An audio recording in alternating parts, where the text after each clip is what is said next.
Hello, good morning. Hello, how are you all doing? Sorry, I'm saying hello several times there. This is Ian. This is Ian. I'm speaking to you today. This is my podcast with in relation to my book, Living with Mitochondria Against All Odds. I'm doing these podcasts nearly every couple of weeks. There may be more than one today, so please listen out. I'm mainly going to talk to you about my trip, one of my football trips to Turkey. It was about 19 years ago now, and a friend been going to the football with us all year. That was 2004, 2005. We went to the last three Champions League games at Liverpool, and then we managed to get tickets to the final. But before we did, we booked straight after the semi-final. We booked a holiday. We booked a full week in Istanbul, and then hoping to get a ticket to the final. Now I worked at the Railway Museum at the time. I could still walk at this point. I worked at the Railway Museum at the time, and I tried ringing Liverpool nearly every day when I was sat on a live switchboard at the National Railway Museum. I can say that now because I don't work there anymore. But if I had calls coming in, I took those calls, and then I tried Liverpool again. So I spoke to Liverpool nearly every day for a couple of weeks, and we finally got tickets. They were sent to my house, which they were sent on the Friday, and I actually asked them to be sent to my work, and they never turned up. And my friend went into my house because I was still at work, and made sure that they were there. So we went to Turkey via Holland. We had to change in Amsterdam, and then it was quite a fair journey. As I remember, we were staying near the Blue Mosque, which, if anyone else has stayed in Turkey before near the Blue Mosque, you get them calling people to pray every 4 hours of the day. So even when we were coming back from the final at 2 o'clock, 4 o'clock in the morning, you could, they were calling people to pray even at that time of the day. As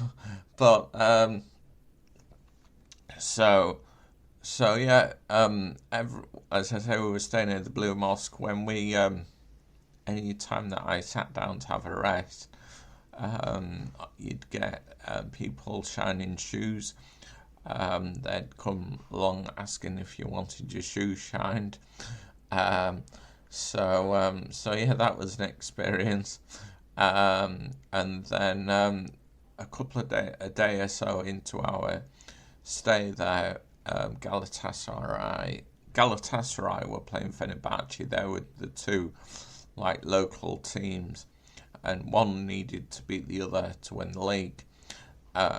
So me and my friend John, we went to see if we could get in the derby game, and we asked a ticket tout if we could have, if he would sell us a ticket, and we asked his copper if it was legit. And then this copper took us into the Fenerbahce supporters club. So we sat most of the game, had some beers and some food, and sat and watched the game. We left before full time because it was getting back home. There was like from the place where we were, there was like a ferry across the Bosphorus River. So yeah. So we got back, and I think Fenerbahce won. So everyone was going around peeping the horns, because they'd won the league.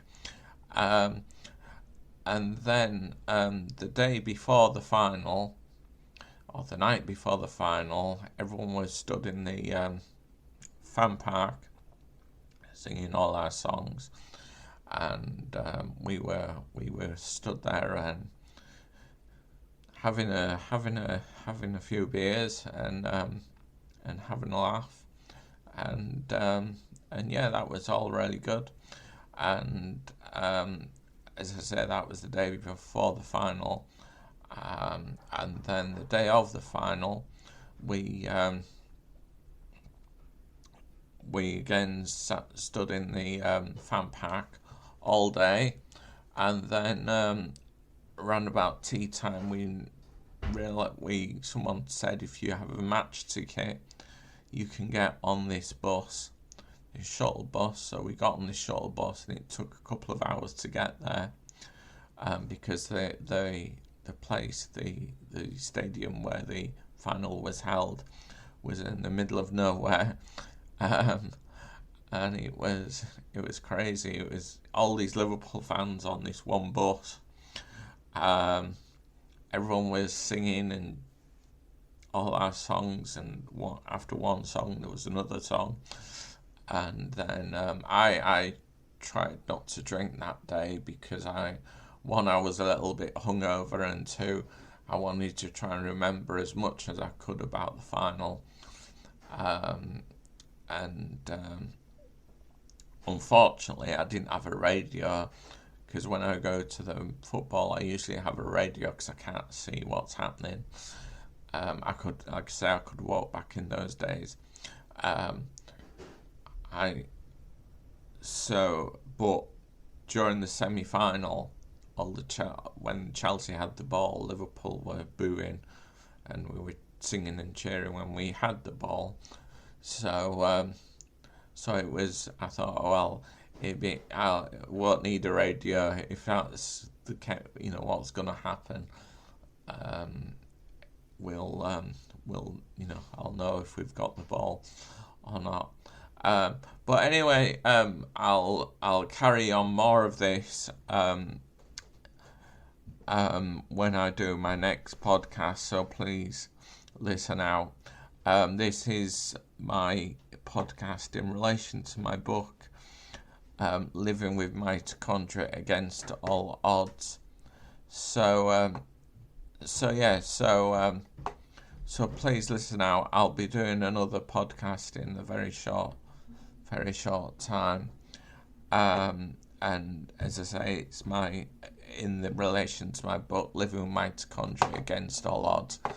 And again, one, it's my autobiography, but two, it's showing, even if you're visually impaired and in a wheelchair, that you can get on with most things in life. There may be a flight of stairs in the way, but as long as there's a lift, you can manage. Anyway, I'll speak to you very soon, and I'll speak to you very soon, and tell you more about my adventures on 2005 to Istanbul and Turkey. Anyway, goodbye for now.